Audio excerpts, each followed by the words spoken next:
намайг байхад юу хийцгэж байв та. Юу хийж сууцгааж байв та. За бүгдээрээ хай. Юу яцхан? Шинэ бичлэгтээ бүгдээрээ давтай мөрөл. Өнөөдрийн бичлэг юуны тухай болохыг бүгдээрээ гарчнаас олоод харцгаасан байх. Тэгэхээр олон юм ярихгүй шууд бичлэг рүү орцгоё.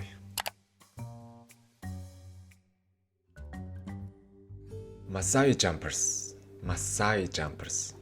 За ямар ч тач ийм нэртэй нэгэн соёлын хүмүүс одоогийн зүүн Африкт байршилтай бөгөөд ямар очиртай гэдэг нь нэрнээсээ л ойлгомжтой. Жирийн хүнээс маш өндөр төсрөх чадвартай. Өсрөхтэй бүр энгийн хүнээс 3 дахин өндөр өсөрдөг. Энгийн бид нар хамгийн сайндаа л ихэд 60 см хүртэл өсөрдөг ба дунджаар 30-40 см хүрдэг байна. Харин энэхүү Овог аймгийнх нь нэг өсрөхтэй 90 см хүртэл өсрөх чадвартай дээр үнээс ч өндөр өсөрдөг хүмүүс байдаг буюу өндөр өсрөх тусам илүү нэр хүндтэй баатарлаг нэгэн хэмээн өргөмжлөгддөг. Учир нь үүнийгээ тэд орчин цагт бүжиг хэмээн хүлээн авдагч түүхэндээ бол агуу дайчдыг багаас нь энэхүү өсрөх дасгалыг хийлгэж дайн болоод ан гөрөөнд давуу байдал үүсгэх зорилготой байсан хэмээн тайлбарладаг. Хамгийн өндөр өсөрсөн дэлхийн рекорд гэхэд өсрөлийн төлөөсөө хамаарат янз байдаг юм байлээ. Гэхдээ эдгээр чинь шал өөр өсрээд байгаа сте.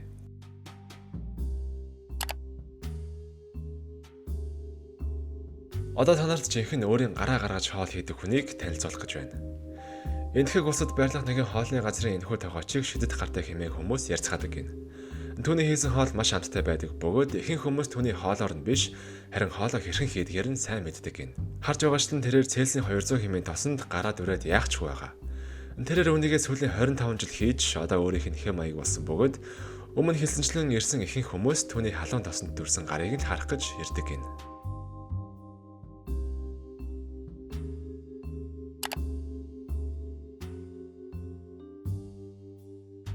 За дараагийн танилцуулах гэж буй хүн бол өөрийн биеэр цахилгаан гүйдлийг ямар ч өвдөл болоод зөөргүйгээр дамжуулж чаддаг ийм нэгэн онцгой чадвартай нэгэн байна. Хүмүүсийн дунд түүний арьс нь маш хуурай байдаг учраас их хэмжээний цахилгаан гүйдлийг асуудалгүй дамжуулдаг гэх яриа байдаг. Гэхдээ тэрний хийдэг зүйлүүд нь бидний бодож байгаа шиг тийм энгийн зүйл бол биш юм шиг байна. Ягаад тэгэхээр түүний харьцдаг цахилгаан гүйдэл нь энгийн хүнийг хүлж хүргэх аюултай. Бас түүний 1983 онд авч байсан Гиннесийн амжилт нь 2500 вольтыг тесрэлж чадсан хүн хэмээсэн байдаг. Мөн 2003 онд энэхүү чадвараа ашиглан усыг 1 минут 30 секундэд буцалгаж чадсан амжилтч байдаг байна. Ямар ч тач түүнийг үнэхээр электроман гэдэгт нь дэлхийн нийтээрээ итгэдэг. Тэгээд энэхүү чадвараа ашиглаад бас гэрээрээ эмчилгээ эдэр хийдэг юм байлээ.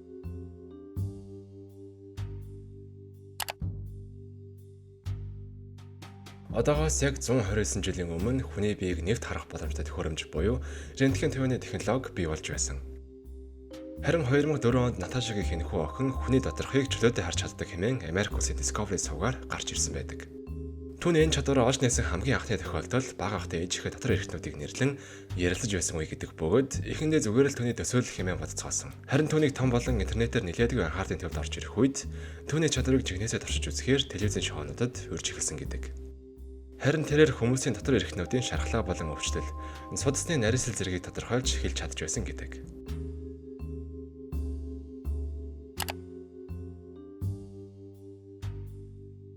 Малайз улсын иргэн болох энэхүү эр соронц шиг төмөр эзэвсийг татах чадвартай гэж байгаа. Тэрээр ярьсан дээрээ 2-30 кг хүртэл хүнд зүйлийг тогтоож чаддаг дээр машин хүртэл татж байсан гэдэг. Гэхдээ судлаачид үүнийг соронцтой ямар ч холбоогүй гэж тогтоосон бөгөөд түүний биеэс тийм ч хэмжээний соронзон оны талбай илрээгүй. Харин түүний арьс маш өндөр түвшний үрэлтийн хүчтэй хэмээн тогтоосон байдаг. Энэ нь мэдээж удамшлын гаралтай. Яагаад вэ гэхээр түүний хүүхдүүдэд ч бас энэ авьяас байдаг байна.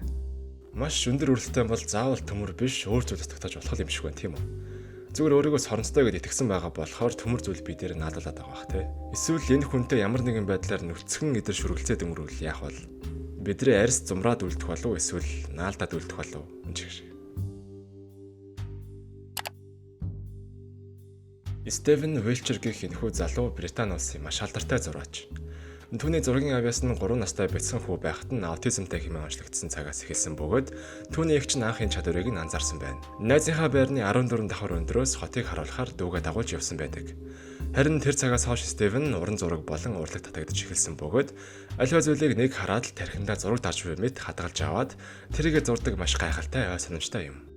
Тэрээр одоо Британи улсын хамгийн алдартай зураачдын нэг бөгөөд түүний бүтээлүүд Лондонгийн дээд зэргийн хамгийн тансаг театр болоод урлагийн музейд байрладаг байна.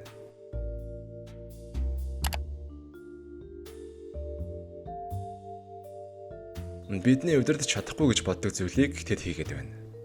Юу вэ гэхээр оюун санаагаа ашиглан биеийнхээ температурыг ихсгэж чаддаг хүмүүс цаан ч байна. Энтхийн хойцогд байрлах нэгэн хийдэд энэхүү арга техникийг ашиглан бясалгал хийдэг ландрыг олох бөгөөд тэд өөрсдийнхөө амьсгал болоод оюун бодлороо биеийнхээ дулааныг тодорхой хэмжээд ихсгэж чаддаг байна. Мөн дээрэс нь доктор Бенсон гэх энэхүү судлаач энэ үзэгдлийг илүү ойлгохоор судалгаа хийсэн бөгөөд судасны тэлэлт болон цусны эргэлтэд хурцсагснаар биеийн дулаанаа ихсгэх боломжтой хэмээн тодорхойлсон байдаг.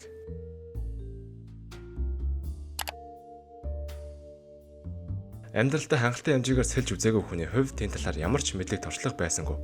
Гэхдээ судлаад үзэхэд их сонирхолтой санагдсан болохоор та нарт ярьж өгье. Усан доор нүдэ нээлттэй харах маш хэцүү байдаг юм шиг байна. Нүд аргаад ч юм уу эсвэл сайн харж чадхаа болдог гэх жишээ нэ. Гэхдээ Мокнов гэх эдгээр хүмүүс усан доор чөлөөтэй харах чадвартай хүмүүс гин. Мэдээж тэдний амьдралын хэм маяг болоод газар зүй хүндлэгцүү нөхцөлд тэдний бие ингэж дассан байдаг байх. Гэхдээ усан доор нүдэ нээж үзээгүй болохоор би сайн мэдэхгүй л байна л та. За тэгээд өнөөдрийн бичлэгийг нөхрөөд өндөрлөж байна. Бичлэг таалагдсан бол лайк болон саба дараад гоё комент болдогорой. Тэгээд дараагийн бичлэг хүртэл дүр бай.